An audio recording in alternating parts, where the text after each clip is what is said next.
Добро вечер. Вечерва под лупа е проблемот со кучињата скитници и безбедноста на граѓаните. За 10 дена, 2 напади од глутници. Не е безбедно ниту на улица, ниту на кеот на Вардар. Граѓаните на социјалните мрежи масовно повикуваат да се успијат сите бездомни кучиња и бараат итно решение. Но, дали тоа ќе го реши проблемот? Што е со несовесните сопственици на миленици кои неодговорно ги размножуваат и секој ден ги сфрлаат на улица? Ако локалната власт реши да ги исчисти улиците од глутниците, за колку време ќе имаме нови, фрлајки ги секојдневно на улица? А при тоа никој не наказнува. Па затоа сме слободни да правиме што сакаме. Па дури и со комбиња ги истураме од селата во градовите, пред градинките и пред училиштата. И за тоа никој не одговара. По теркот на Safe City, можеби казнувањето ќе ни го дотера умот. Како развиените EU држави го решиле овој проблем. На оваа тема ќе дискутираме со поранишниот директор на јавното предпријатие Лајка и ветеринар Војче Димитровски, професорот од ветеринарниот факултет Владко Илиевски и сопственикот на Центарот за благосостојба на животни ТУТ Илија Петковски. Пред да започнеме да го погледнеме прилогот во кој има воведни информации на оваа тема. Веднаш потоа започнуваме со дебатата во студио. Останете со нас. Скопје и Битола повторно ја отворија старата рана, уличните кучиња и безбедноста на граѓаните. Изминатите денови социјалните мрежи се преплавени со реакции, страв и револт по новите напади од глутници. На кеот на Вардар, ултрамаратонката Сања Николовска Најдовски беше нападната од глутница кучиња, додека тренирала во раните утренски часови. Според незиното сведоштво, кучињата ја обкружиле, а потоа ја искасале по нозете. Со повреди завршила во болница, случај што предизвика лавина реакции во јавноста. Само неколку дена претходно, јавноста ја потраси и веста од Битола, каде 2-годишно дете беше повредено по напад од бездомни кучиња. Стравот кај граѓаните повторно исплива на површина. Родителите прашуваат дали улиците се безбедни, а надлежните се под зголемен притисок.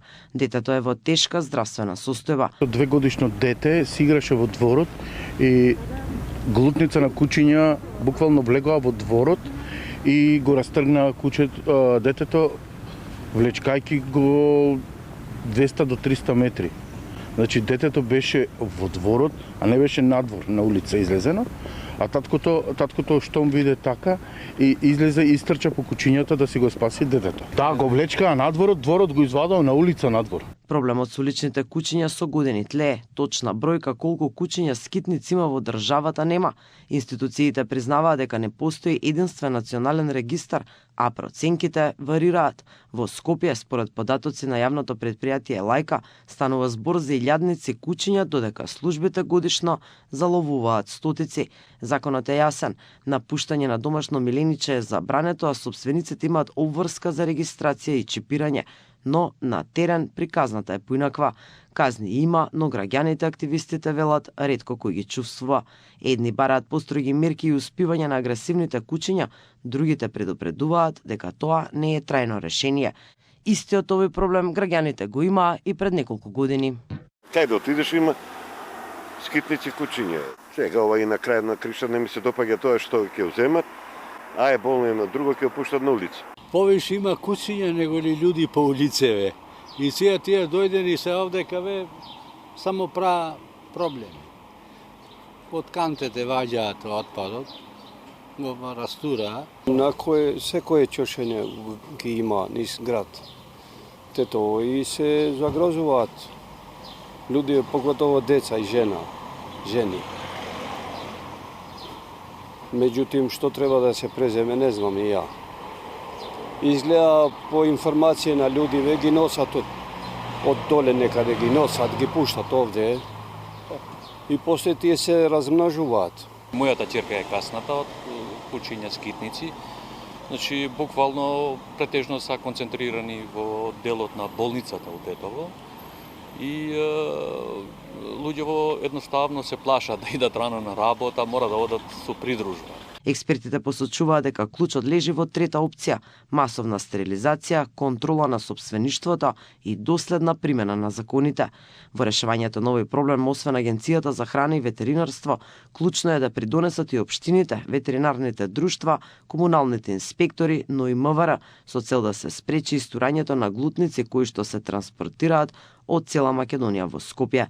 Во текст се измените и дополнувањата на Законот за заштита и благосостојба на животните, а надлежните најавија дека фокусот ќе биде ставен на воспоставување контрола и регистрација на размножувањето како еден од главните фактори за настанување на бездомни кучиња. Според информациите на Агенцијата за храна и ветеринарство, во државава се регистрирани над 130.000 кучиња миленици. Граѓаните живеат со овој децениски проблем и не се безбедни на улица, бараат итно решение, а не уште една рунда ветувања.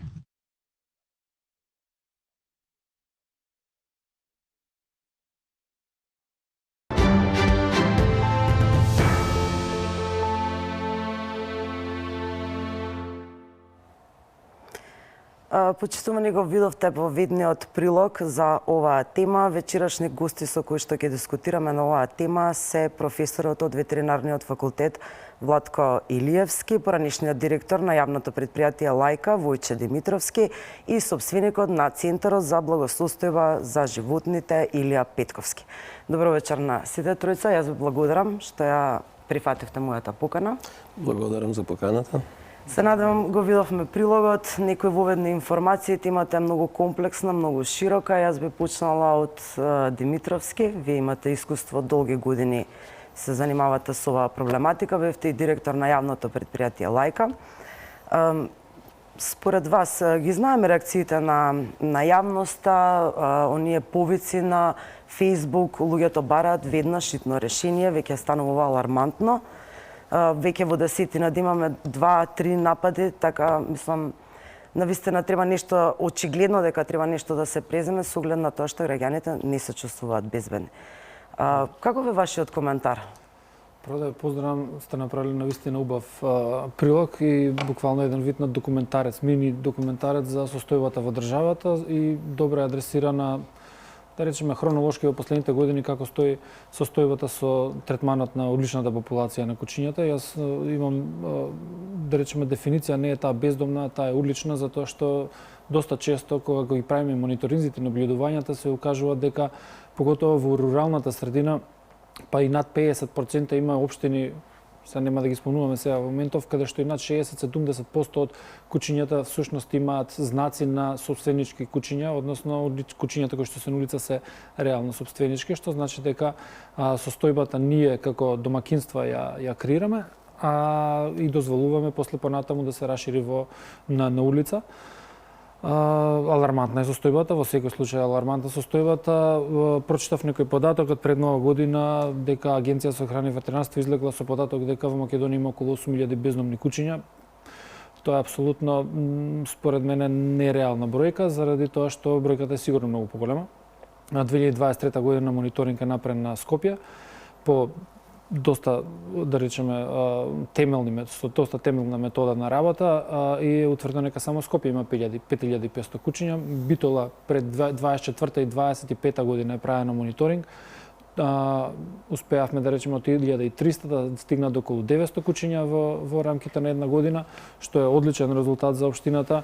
Вардарски плански регион исто така е направен мониторинг, таму има околу 3000 нешто кучиња на сите тие 9 општини, што значи дека бројката е многу поголема од ова кое што официјалните власти сметаат дека има проблем и исто така може да го кажам дека и процентот на третирани кучиња на улица е исто така алармантен, затоа што нашата визија или стратегија или било која стратегија укажува дека минимум 75% од уличната популација на кучиња треба да биде третирана со цел да по природен пат таа популација се намалува во рамките на неколку години и да се донесе под контрола проблемот. Некој да мисли дека нели со магично стапче. Дали вие согласувате со таа, да кажам, не знам, радикална мерка? Не, да ги ефтанизираме сите агресивни кучиња? Па видете, мерката ефтаназија или отстранување на сите кучиња ние сме имале до пред само 20 години. Така да никој не го решил, не сме го решиле проблемот со кучињата. Таква мерка во светот е позната во минатото, да речеме во дамното минато веќе. апсолутно никој не го решил на таков начин проблемот. Проблемот се решава со контрола на изворот на проблемот, не се решава со решавање, не дај Боже, и на екстремен начин на последицата од проблемот. Да, последицата од проблемот треба да се решава, треба да има многу добри мерки, многу активни мерки, но во секој случај, ако јас секогаш го споредам тоа со еден базен, ако ние со една кофа празниме од еден базен, ако една река ни го полни базенот, џабе го празниме базенот. Па макар и тој базенот еднаш кога да испариме водата на некој екстремен начин, нели, ако ние не сме ја сопрели реката, во рокот една година ние повторно ќе ги имаме истата популација на кучиња на истата локација, затоа што кучињата бараат храна, бараат заслон и бараат да се размножуваат во секој случај. Да, ќе се вратиме на одговорно сопствеништво и што значи, нели, ова појавата на пуштање на миленици за свеста, високата свест кај граѓаните, дали ни е висока или ниска. Петковски, вас ве читам, имате колумни, серијална колумни во последно време во Нова Македонија. Пишувате на оваа тема, бездомни кучиња. Пишувате, давате примери како во минатото, меѓутоа се морам да кажам, тоа се примери од 19 век, например во 1830 година. Како во Њујорк е решен проблемот, како скандинавските земји го имаат решено проблемот, како во Велика Британија решен проблемот, односно масовна ефтанизација на буквално сите бездомни кучиња. Претпоставувам тоа е вашиот став. Благодарам на поканата и ја поздравувам емисијата, посебно што имате вака убави гости со кои што може убаво да се разговара и дебатира, кои што имаат соодветно образование и професија за да може да говорат на темава. Јас сум магистар по екологија и животна средина од Сорбона од Париз и тоа што го пишува во колумните е поврзано. Значи, секоја колумна е посебна, ова што го напоменавте е првата колумна, почетокот, секако, затоа што се враќаме во историјата. Мора да се вратиме во историјата за да разбереме сегашноста и можеби да направиме некои симулации за иднината каква би била. Доколку ја игнорираме упорно, доколку ги игнорираме минатото упорно, посебно во скандинавските држави кои што се секогаш посочени, они се првата држава со нула бездомни, и доколку не го сватите коренот, значи како тие го решиле тој проблем, како што кажавте, со барбарски методи, неприфатливи за денеска, и таквите методи ништо нема да решат денеска, затоа што имате вакуум ефект, како што кажа господинот до мене, е дека доколку и да го испразните базенот, вие ако не го решите изворот, никогаш нема да го решите проблемот, бидејќи ќе се наполни. Проблемот еве може, пошто збориме за историја, може да збориме за Истанбул. Истанбул во 1800 и некоја година, Истанбул во 1910 година, каде што 80.000 кучиња се носат на остров и се оставаат да умрат таму, да се изедат меѓу себе. Ама тоа која година? Зборуваме за сега. 1910 година. Јас ви давам историски контексти. Истанбул денеска се соочува со многу поголем проблем со бездомни кучиња отколку Скопје. Значи не бил решен на таков радикален начин. Не пропагираме. Сега знаете Истанбул како го реши проблемот? Проблемот го прифрли кај општините со закон. Општините се задолжени да ги заловуваат кучињата, да ги третираат кучињата, целата топка е кај општините. Без разлика што невладините нели рипа, дури на уставен поднесу иницијатива им падна. Меѓутоа, не вика ефтаназија по секоја цена, ако тоа е бездом, најдо да го ефтанизираме. Никој не рекол дека вика, апсолутно не вика. Дали вие мислите дека во Македонија треба да ги ефтанизираме? Ја во колум да се да ве цитирам. Јасно и гласно не, затоа што ефтаназијата на сите кучиња општо не може прво да се спроведе, а второ е нехумано и трето е сосема неефикасно и безмислено да се направи. Јас само ви кажувам историски контексти како било за да се стигне до ден денеска. И зошто кога пренесувам вест во 2024 година во Франција со декрет официјален кој што го објавувам, се стрелаат кучиња бездомни, тука настанува некоја фама затоа што се настапува емоционално према проблематиката. Проблематиката е научна, проблематиката е биологија, етологија, екологија, ветеринарна медицина. Тука не треба да има емоции, тука треба да има разум, наука за да се спроведе. Тука каде што не се согласувам, само да кажам, каде што не се согласувам со колегата е околу дефиницијата на изворот. И со вас исто така. Затоа што според вас изворот е тоа на улица што го гледаме дека се миленички кучиња напуштени. Ако ја гледате датабазата на АХВ, каква е типологијата на кучето кое што го чуваат во урбана средина, македонските граѓани, сите, ќе видите дека е сосема различно од таа што ја видовте на прилогот. Јас цел викенд една само група во Facebook ја таргетирав и ја следев. Се вика миленичиња. Знаете што? Ја имам кај мене 17 расни куќиња кои што само викендов се напуштени. Од И ги 500.000 барат, куќа. е дезориентирано куќето. Ова е питбул, не се знае кај е собственикот. Имаме ретривер, совесни, несовесни, еве го, значи сега, овие куќиња имале собственици. Расни се гледа по нивното однесување во средината. Ветеринари Никој не го спори тоа дека помалку од 5% Так. од нив се миленички куќиња. Меѓутоа, ако и продолжиме да игнорираме дека на депониите наши во Македонија дека се преполни со куќиња и дека тука е главното жариште кое што никој не отишол да ги брои и кое што никој не врши стерилизација, ниту никаква метода врз тие куќиња. Ако не отидете во Охис да видите што се случува со тие куќиња, не отидете во селата, во Бачилата, да видите таму каде се изворот, правиот извор и да не мислите дека ви ги носат со комбиња. Не, тие мигрираат затоа што тоа се животни кои што се миграциони животни. Тоа е многу убаво објаснато во науката, во етологијата, значи има многу литература достапна за сите граѓани да може да прочитаат и да се информираат на сопствено ниво. Ќе продолжиме со миграцијата, ќе го вклучиме само професорот на кратко вашиот став. Дали би требало ваква радикална мерка да се направи во државава или мислите дека тоа нема да го реши проблемот? Нема да го реши проблемот. Секако се сложувам дека еутаназијата е крајна мерка која што може да се применува под одредени околности. Еутаназијата најчесто се препорачува во случај кога кучето кое што било заловено, не поминало тесна социализација, значи покажува агресивност и сосема оправдано е доколку не постои некој да го вдоми и да го чува тоа куче под одредени околности, да биде еутаназирано заради тоа што пуштањето на куче на улица, кое што е агресивно, представува опасност за јавното здравје. Ние треба да бидеме свесни дека живееме во општество, во општини каде што и живеат луѓе кои што ги сакаат кучињата, а има луѓе кои што не ги сакаат кучињата.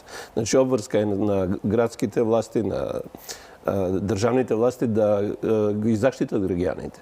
Значи ние треба да најдеме мерки кои што ќе ги задоволат сите граѓани, и оние кои што сакаат домашни миленици и оние што не сакаат домашни миленици.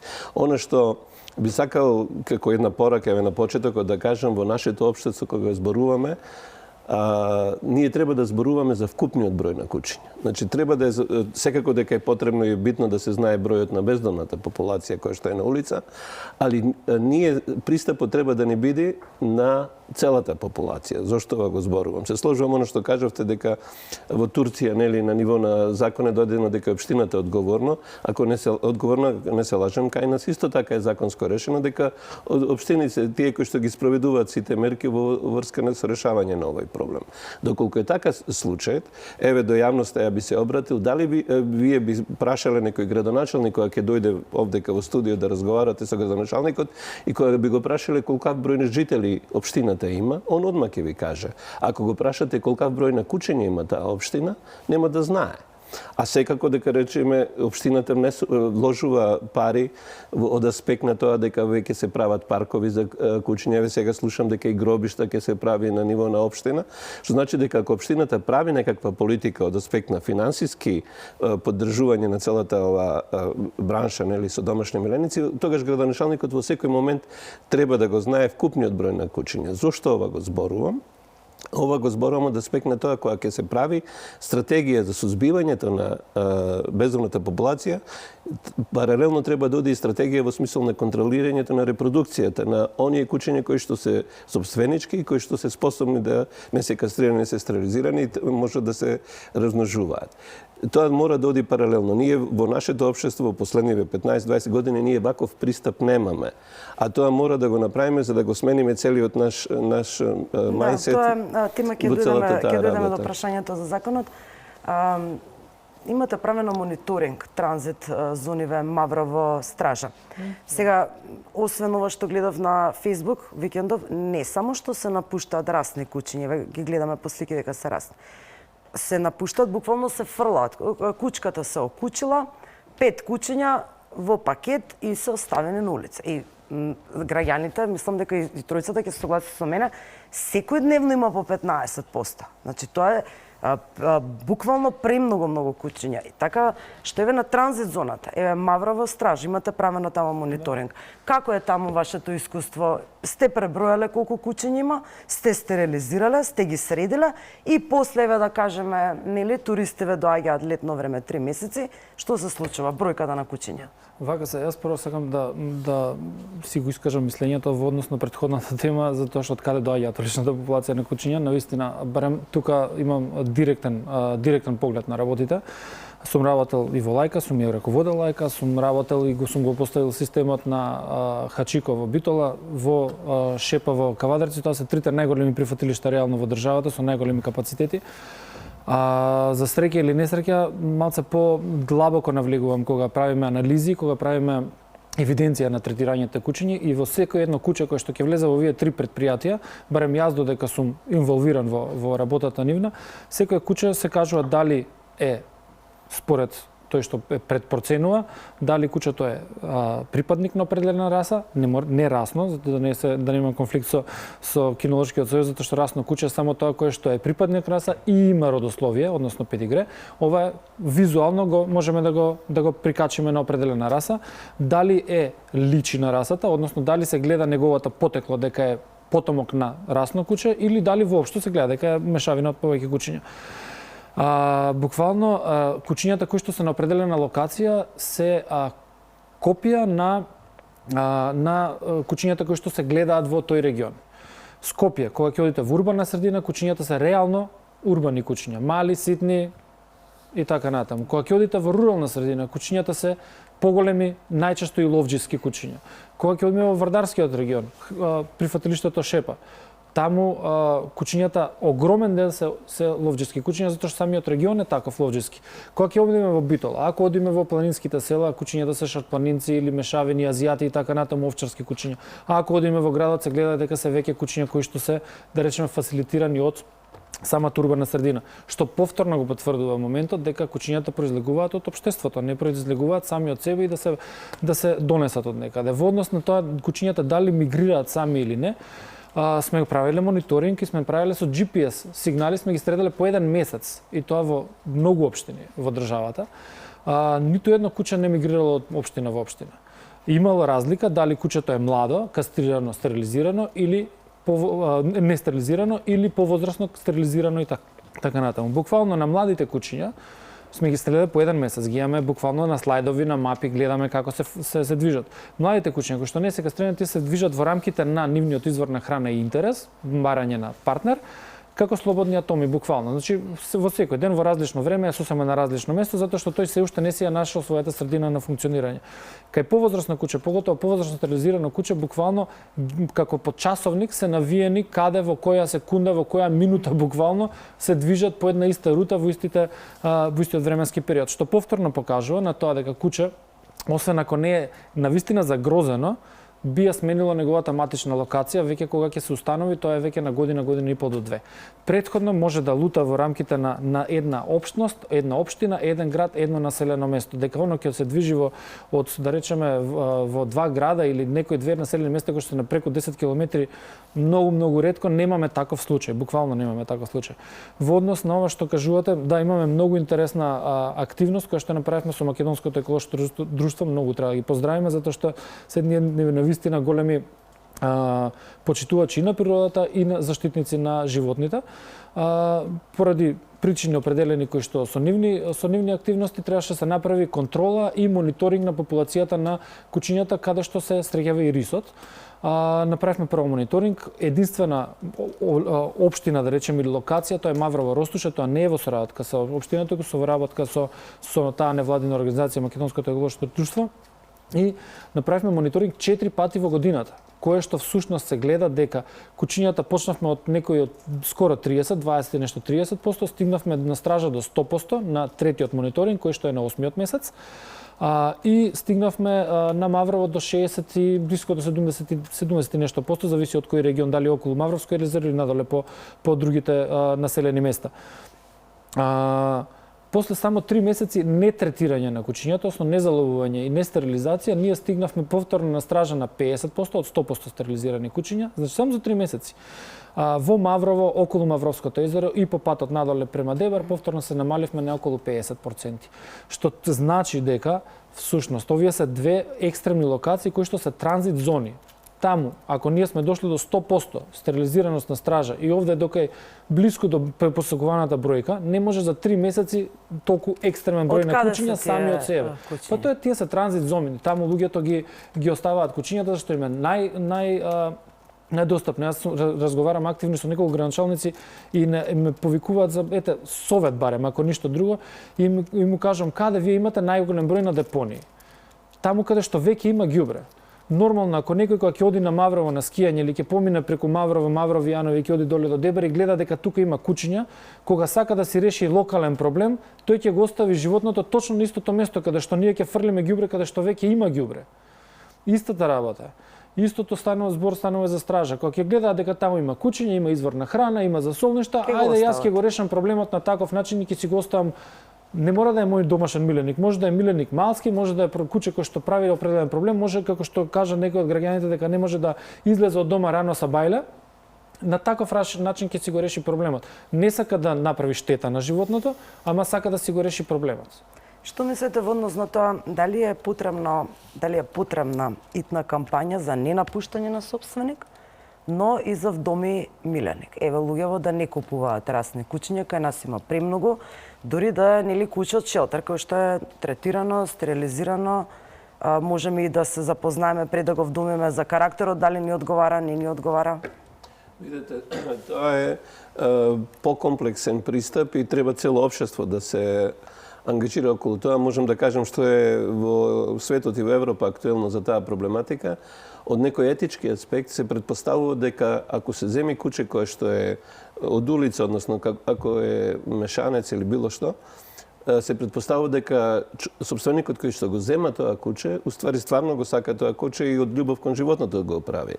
Доколку сопственикот зема некакво расно куче кое што кошта 1000 евра, на пример, да се набави со посебни карактеристики, некој од етички аспект го детерминира тоа дека тоа е повеќе куче земено заради тоа што сопственикот сака да го покаже својот статус, а не да биде примерно љубовта кон кучето. Сега сигурно ќе се направат многу дискусии околу ова што го реков, али ова го зборувам заради тоа што општеството, ако е така нели свесно за таа работа, би го прифатил тој пристап. Секако дека желбата да се чува расно куче индивидуален избор, сигурно дека сопствениците кои што чуваат такви кучиња ги сакаат. Али зборувам дека ние тоа треба од детски градинки со голема кампања, со расширење на свесноста, да сватиме во смисол на тоа како нашето општество ги гледа домашните миленици, врз основа на што одлучува да биде сопственик и потоа да правиме кампањи во правци дали да се земаат од улица кучиња да се вдомуваат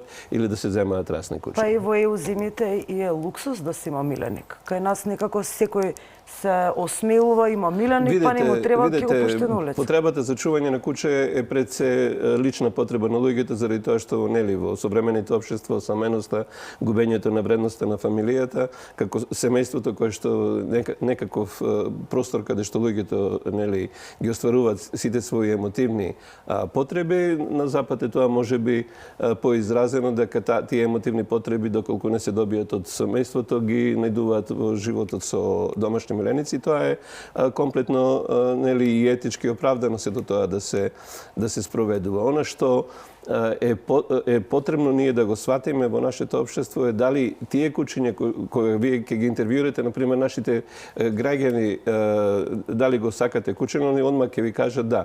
И потоа на следно прашање ние правевме една анкета со студенти за таа проблематика. Второто прашање не беше дали го чувствувате кучето како рамноправен член во вашето семејство. 90% добивме одговор дека се сложуваат со тоа дека го чувствуваат како член од своето семејство. општество. И потоа на едно прашање, понатаму нашата анкета, во смисол, во случај на несреќа, кого прво би го заштитиле, вашето дете или вашето куче? Имавме страшно негативни одговори, како можете тоа да не прашате, и така натаму. Така да, и собствениците кои што стварно искрено ги сакаат домашните меленици, не го ставаат тоа во контекст како една општествена придобивка и како тоа во општеството во семејството да се третира. Петковски, вие што мислите? Расни кучиња или кампања в Доме Миленик? Секако да. Само сакам да реплицирам преска на Војче дека каже дека во Скопје кучињата Знаете што како, ги само ќе ве гледаме замолам со рециклирање веднаш да биде, за да вака малце се да чуваме во моментот. Океј, нема проблем, уште побара. Ќе се прекинува. Значи, во Скопје да потврдам дека кога шетаме наш миленик, тие што ги гледаме на улица се слични на нашиот миленик. Тоа е. Така? Реално да. Океј. Скопјани нека пресуда дали ги гледаат кога шетаат малтезерот, дали гледа исти малтезерчен што се шетаат низ улици. Дали треба сега вака етолошки, Ремон Копингер и сите модерни етолози, етологија е гранка на модерна биологија, се согласуваат околу еден факт. Еден факт кој што е научно потврден и по правило не би требало да се, мислам, освен со нови нормално научни достигнувања, да се докаже нешто што е сосема нелогично. Постојат две различни популации на кучиња. И тоа е многу важно да се каже. Дека постојат кучиња кои што се слободно движечки популација има на кучиња и кучиња миленици. Кучињата миленици имаат одредени карактеристики и црти, како што е неотенија. Тоа е значи зачувување на бебешките црти, затоа што тие го гледаат возрастниот, го гледаат собственикот, односно човекот. Зборуваме за физички карактеристики на бездомни и расни. Апсолутно. Има физички карактеристики, има разлика. Физички изглед стварно навистина не знам што. Има голема разлика, значи тоа може кинолози попрецизно да го објаснат. Не зборувам од аспект на граѓани, не јас сум одлучила миленик ќе чувам. Сега дали ќе биде ќе да ликува на малтезер, на кокер, мислам ако ја го сакам животното. Одлично прашање. Го Браво. сакам така. Така. Затоа што во Европа, како што кажавме, Западна Европа ги елиминираше 100% ја елиминираше слободно движечката популација. На кои методи не се навраќаме повторно. Тоа е пред 2 века. Одлично, сега, 2 века. Сега не функционира. Тие живеат, само да ви кажам. Апсолутно, не се навраќам на тоа. Само сакам да прецизирам сегашното што живееме. Денес кога одите вие во шелтер, во Франција, еве живеев 20 години во Франција, можам да кажам, ја вдомив таму куќа од шелтер. Отидов во шелтер, 100% од кучињата се миленици. Во Македонија, кога одите во шелтер, извинете, меѓутоа многу мал процент. Тоа е помалку од 5%. Ма се вие расните кучиња ги нарекувате миленици? Може да интервенирам. Да, помилете. Се извинувам. Значи, во смисол на теоријата да слободно движечки и домашни миленици, прво да не идеализираме Европска унија, односно во Европа државите го немаат проблем решено со бездомна популација. Полни им се шелтерите, ако одиме било каде во Европа со бездомна популација. Проблемот е тоа што културата на живење во Европска унија не дозволува тие кучиња да се оставаат на улица. Ако појдеме сега во Виена, ние нема да видиме нити едно куче на улица. Ако појдеме во шелтерот на Виена, ќе видиме дека е преполн со бездомна популација. Нашата култура на живење не треба да ја заборавиме. Она кога рековме за општините дека треба да го решаваат тој проблем.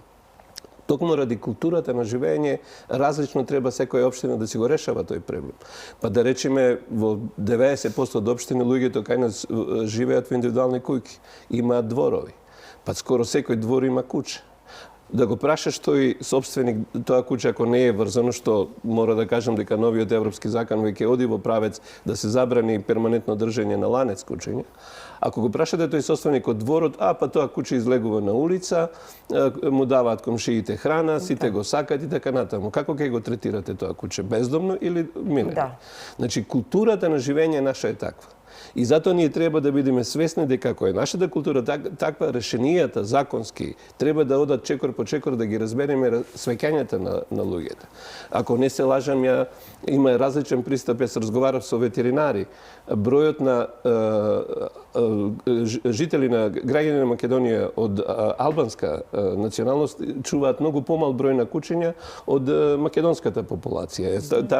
Не ми е проверен тој податок, али ако е така, повторно значи имаме различен културолошки пристап кон свеќањето на домашните миленици. Така да кога ќе ги зборуваме овие работи, убаво е да ги земаме примерите од Европска унија, али кога ќе ги препишуваме мерките, треба да ги разбериме овие пристапи и решението, повторно да кажам, мора да биде на општинско ниво. Вие се согласите, професоре, дека кучето се социализира во првите 3 недели.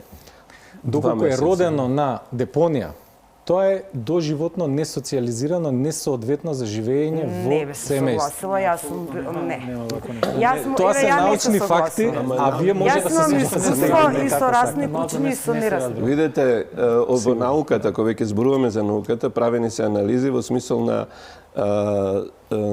англиски сега awareness или самостојноста на домашните миленици и е правена анализа помеѓу домашни миленици и бездомна популација.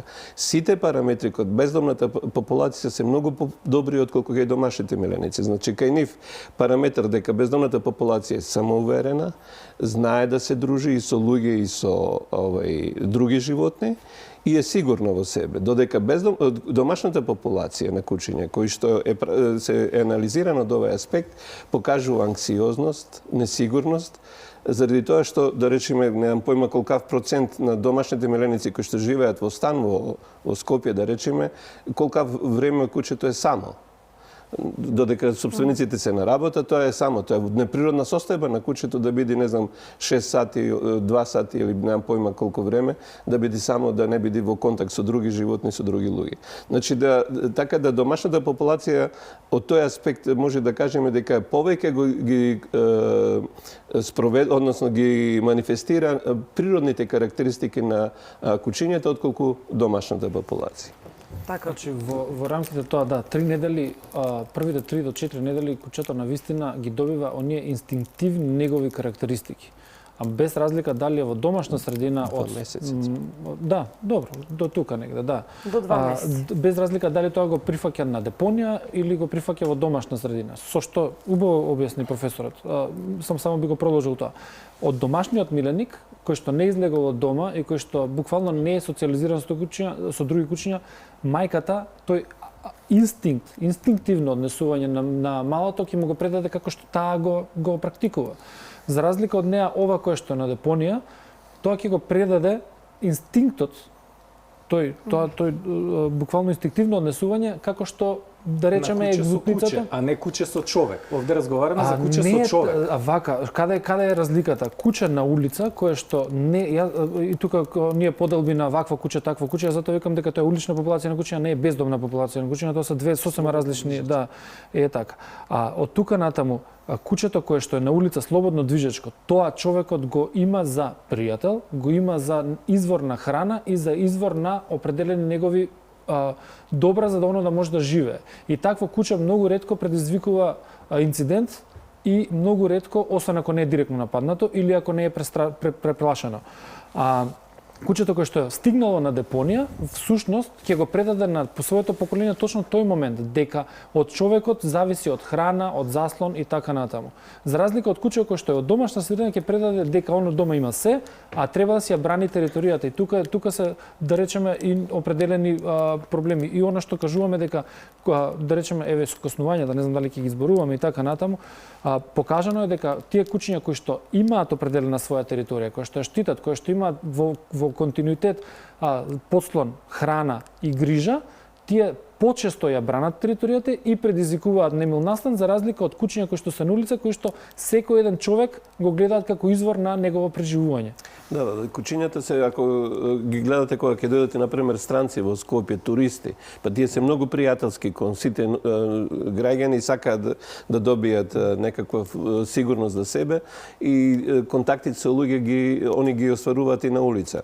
Проблемот е со агресивноста заради тоа што некои од тие кучиња имаат негативно доживеано некакви случаи со граѓани кои што ги тепале и така натаму и затоа покажуваат агресивно код самите граѓани. Самите кучења на улица апсолутно не може не се проблем за граѓаните доколку нели ги немаат овие негативни искуства и така натаму. Али затоа сакам да потенцирам.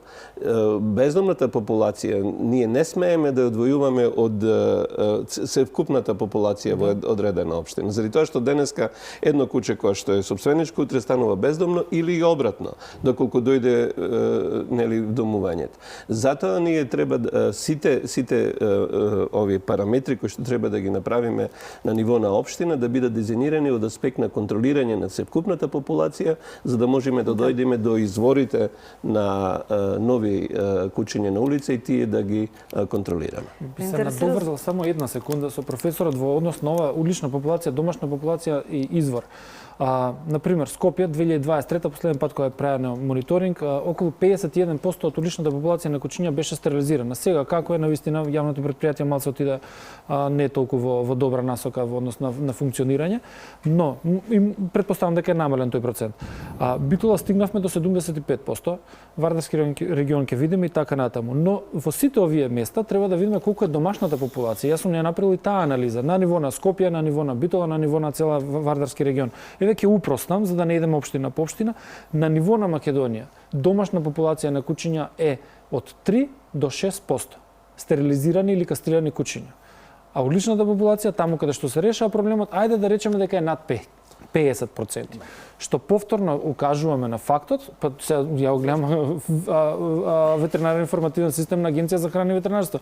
Таму може општина по општина ги селектираме, ако сакате, нема никаков проблем. Еден лаптоп и ќе ги покажам сите општини. Колку сте по депониите? Ако сакате за депониите да зборуваме, Дрисла да зборуваме, конкретно. Каде е проблемот со депониите? Колку сте? Ама не, кажете колку сте. Вие зборите за овие што се малски на улица, што сите ги гледаме. Да збориме кај што е изворот, од кај што се размножуваат и од каде што доаѓаат кај нас. Види, сосема си во право депониите е изваден надвор од контрола проблемот со депониите, но треба да знаеме дека кучињата од депонија многу ретко мигрираат во друга средина затоа што они има точна формула, има точна формула GDP на луѓе, ѓубрето што се фрла и точно колку кучиња може да обстојат. Кога ќе се премине тој, значи хиперпопулација, сум бил на многу. Кога ќе се направи хиперпопулација на кучиња, ја напушта депонијата затоа што тоа е еколошка рамнотежа. Тоа е најнормална работа дека еден дел мора да ја напушти територијата бидејќи нема доволно се ресурси. Тоа е потрага на ресурси. Една реченица да кажам, тука се извинувам што ве прекинав. Цело време нели зборуваме за актуелната програма и политика која што ја има во државата, тоа е меѓународно од ВИСПА признаена метода, значи залови, кастрирај и врати на улица. Али битниот елемент секогаш го забораваме. Во таа процедура што вика? Доколку во една општина ова активност се финансира нели од општината во траење од 7 години и доколку нема резултати, тогаш нешто друго треба да се премени. Јас разговарам и со Агенција за храна и ветеринарство, кога веќе нели секоја општина мора да даде годишна програма за решавање на. А колку години се аплицира, само да прецизираме? Не сме понатаму да се дозволува таа програма, се додека не се побара и општината да спроведува мониторинг и евалуација на резултатите, да се знае ако веќе потрошила општината одредени пари, за 1 или 2 години општината даде извештај дали има резултати. Работата е како таргетирала општината. Колку години се работи? Дали се работи, тоа е целата работа. Значи има работа која што се симулира и има работа која што се работи. Ако сакаме да работиме, ќе постапиме како општина Битола, како Вардарски регион, кои што работат на решавање на проблеми. Ама и во Битола се случи веќе. Сега се случи. Битола прифатилиштето го отвори. Дете од 3 години беше гризнато на площада. Значи не е решен проблемот. Видете, проблемот не се решава, повторно кажуваме, со магично стапче, но се решава постепено и во рамките на 4 години на еден градоначалник, нели, ако е фокусот на еден градоначалник да реши проблем, во рамките на 4 години се става под контрола проблемот, ама не е за едната година. Битола работи година и пол прифатилиштето. И за година и пол има сериозно добри резултати. А со вие што правиме со... Ја читав на социјални медиуми, не знам дали е точно, го видовме вујкото што изјавува конкретно за случајот со детето.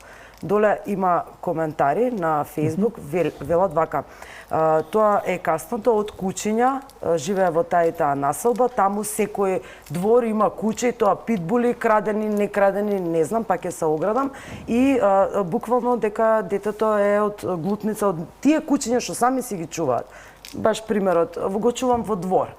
Дали ќе излезе, дали нема да излезе, дали е таква раса или не е раса, дали напаѓа, никој не врши контрола како кај нас е сопствеништвото. Немаме ли ние одговорно сопствеништво? Ако си земал нели куче да го чуваш, ти треба одговараш за него. Дали тоа ќе касне, дали ти е чипирано, дали е пуштено на улица, дали ти ќе платиш казна. Тука ќе го кажам и само примерот. Пред некоја година беше во Грција, каде што маж чува 30 мачки во колеба, и тоа добро ги чува, наранети, не се болни, така натака. Војче, може да ме дополниш. Државата го казнува со 1,5 милиони евра и не му ги зема мачките, не може државата да се грижи за мачките. Еве ти ги мачките, па сега ти со казната прави што сакаш. Кај нас и кравиве шетат, еве пак шетаат. Ја не знам, претходно раководство, сегашно раководство, пак има проблем во Крива Поланка. Еве читаме по социјалниве медиуми, пак има слики. Значи, треба државава сега да ги згрижува кравиве, да мисли што ќе прави, сопствеников не знам со што помина. Ако се решава проблемот на општинско ниво, тогаш е клучот кај градоначалниците. На почетокот на дебатата ја го кажав таа информација. Значи, секој градоначалник треба точно да знае во својата општина колку има животни, во овој случај нели кучиња и мачки, односно домашни миленици. Втор чекор, нели, тоа некои од тие одредбите кои што се пропишани од законот од Европска унија, веќе се планираат и во Агенцијата за храна и ветеринарство, можеби неколку информации во врска со тоа да се кажат. Од која градоначалникот ќе го знае вкупниот број, следна фаза која што треба да знае градоначалникот е колку тие кучиња се репродуктивно способни. Заради тоа што постојат математички калкулации колку тие репродуктивно способни кучиња идната година ќе донесат во наводници нови жители на таа општина. Ме разбирате? Кој оперативен тим би требало на ниво на општина тоа да го работи? Ја немам појма просек во Македонија колку има вкупен број на кучиња во општина, ма замислете да речеме негде од прилика 10.000 кучиња. Да речеме, немам појма општините точно какав, Војче сигурно подобро ги знае, ама замислете бројката 10.000 кучиња. И ние донесеме одредби од законот дека треба да се казнуваат несовесните сопственици. Па кој ќе контролира бројката од 10.000?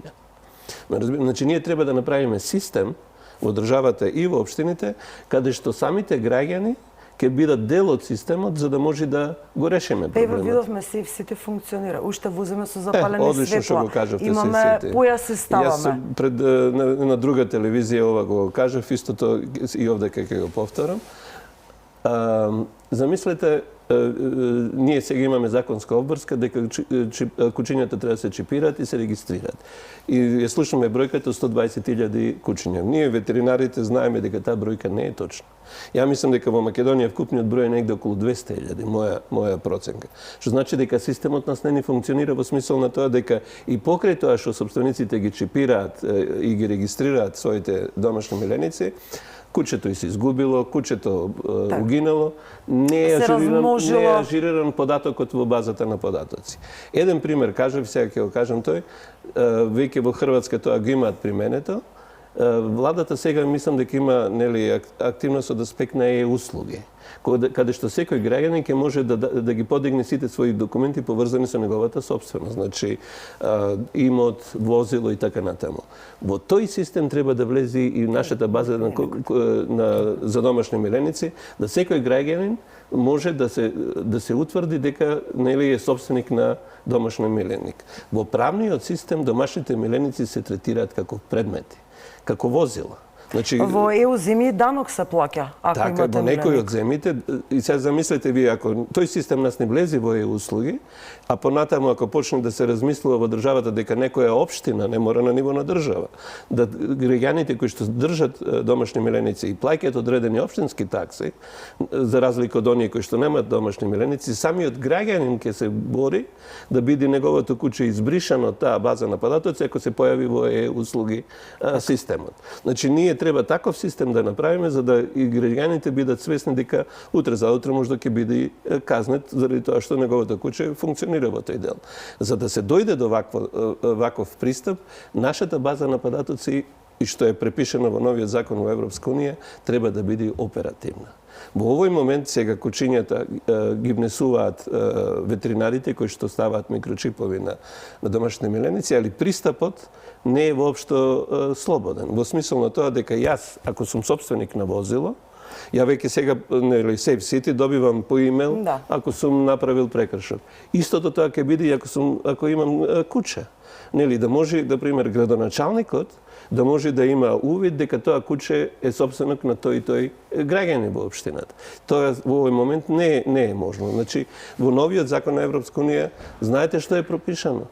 Секое вдомување на куче или секоја продажба на куче треба да биде поврзано со микрочипот на кучето. Јас ако сакам да купам куче, ја треба да знам што купувам.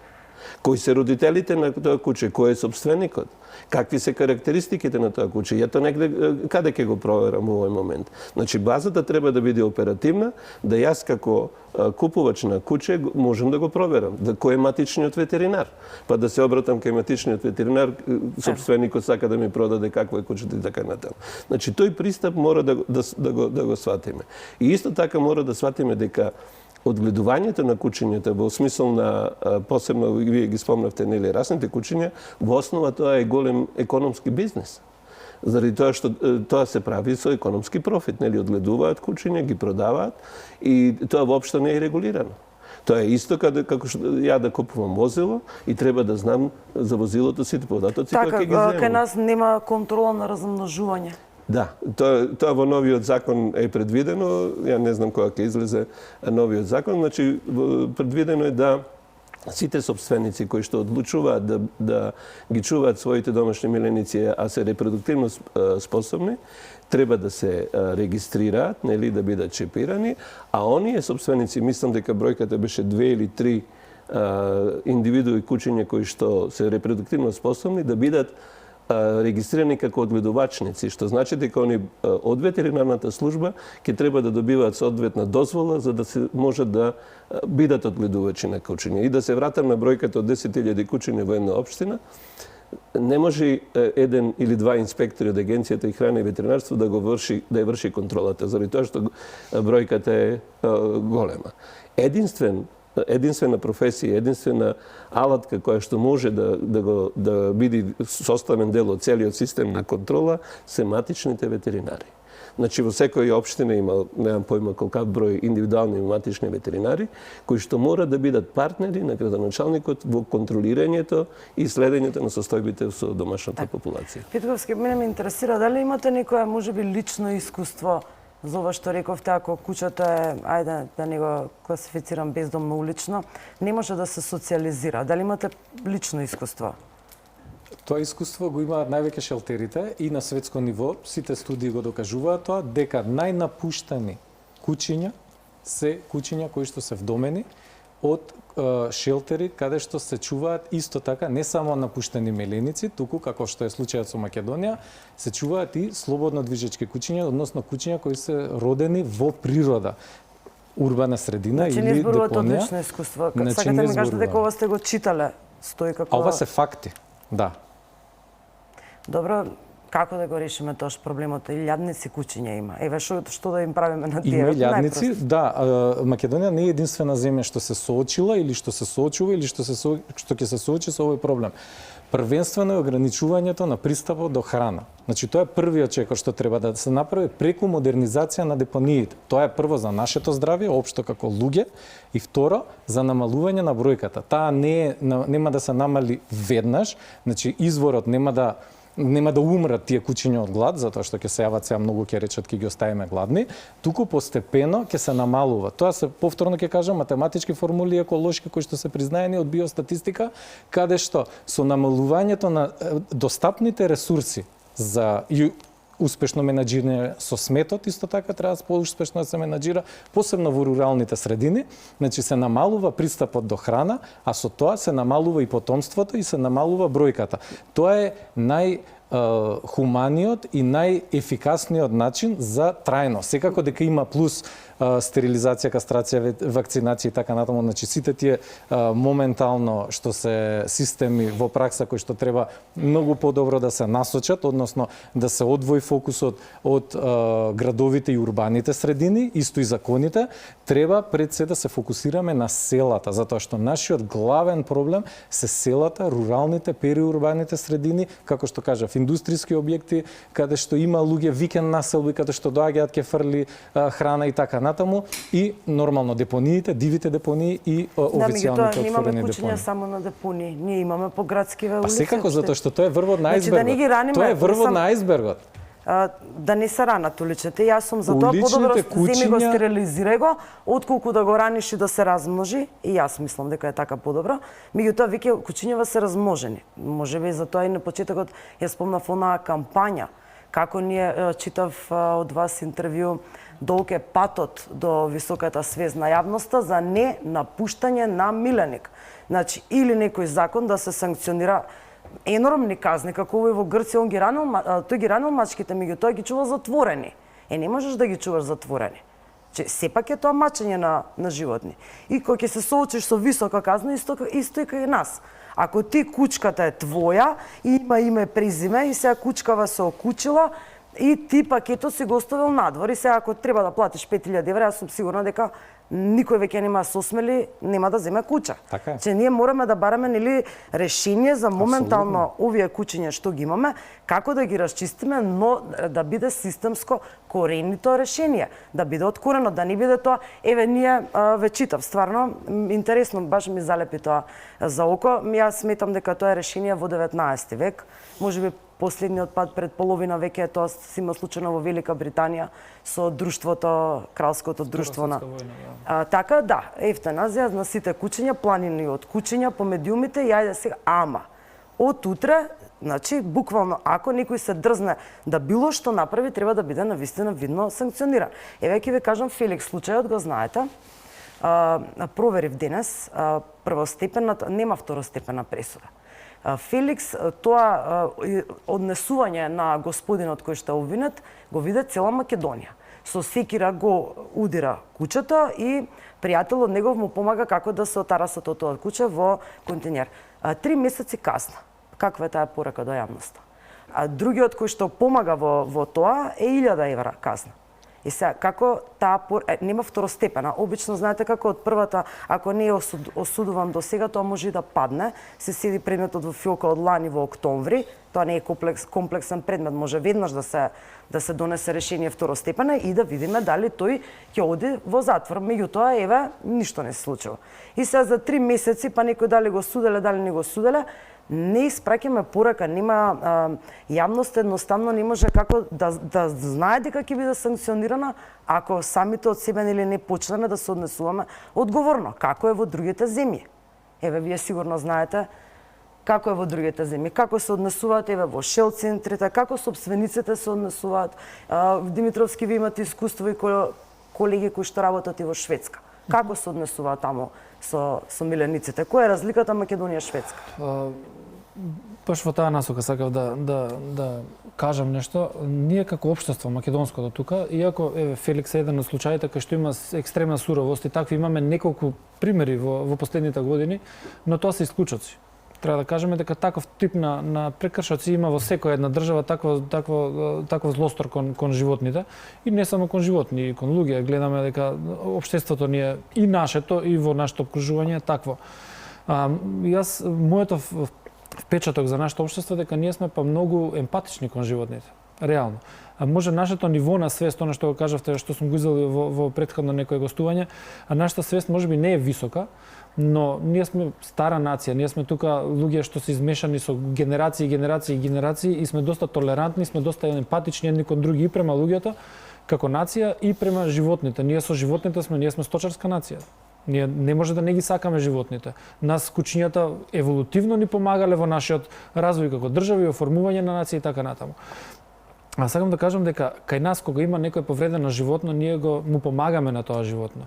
Без разлика дали имаме средства, немаме средства и така натаму. Затоа и овие кучиња на улица кога ќе се разболат, секојдневно како ветеринарна клиника нас ни вртат овде е болно, овде не знаме ударено и така натаму, ја тоа кои што не ги допреле буквално. Дегресија се согласувам со Петковски. Ние ги раниме, ама дали сме свесни дека така придонесуваме? Наместо да го земеме, да го стерилизираме и да го чуваме само тоа да речеме пред зграда, ние со тоа што ги раниме придонесуваме да се размножат. И ете ги од каде се не... Еве, тука би се согласил со Илија малце во различен контекст дека како се кучињата како стигаат до депонија. Не дека кучињата од депонија се overpopulated буквално и почнуваат да одат. Да, го има тој момент, го имаме и во Усија моментот и го имаме во Стаклара моментот, од Дрисла знаат по нивите да дојдат, по луѓето не може да си ги орат нивите, го знам тој проблем. Јас сум бил на локација, сум ги гледал кучињата, но проблемот е дека и кучињата од градот најчесто одат на депонија преку луѓето кои што се емпатични и кои што работат во комунална хигиена. Верувате дека кучиња оставени во една картонска кутија, мислам, јас сум зборувал со раководителиот таму, вика си доаѓаат со гиберџискиот камион, нашле кучиња, ако ништо друго, вика, знае дека тука има 100, па може и ќе преживеат да им дадат шанса, што ги остават у градов до контейнерот, помали му се шансите. Така што и таа миграција град депонија постои. Не кажувам дека таа е главната, но постои. Кучињата во депонија реално не се третирани. Последен пат имаме правено обид и да ја вдомуваме таму кучињата, тоа се премногу голема популација. Времето ни истече, меѓутоа веќе оставам кратко. Искуство во врска со прашањето како во другите земји. Во Словенија мислам дека една од првите земји во Европска унија која што донесе одредба во закон да се забрани чување на кучиња на ланец. Сега имаат огромен проблем. Заради тоа се кучиња кои што по закон мора одма да ги пуштат на улица, тоа се кучиња кои што се не се социализирани, агресивни и не знаат како да го реализираат тој закон. Затоа да повторам, значи ние мора да го решаваме проблемот на општинско ниво, да го решаваме проблемот на вкупната популација со со нагласок на руралната популација и да се контролира централно целиот менеджмент на популација со домашните миленици, али да се направат програми специјално за секоја општина засебно. Така, јас времето истече, навистина ми е жал. Почитувани, се надевам го задржавме вашето внимание. Се гледаме наредниот понеделник во ист термин. До тогаш, останете со програмата на Алфа.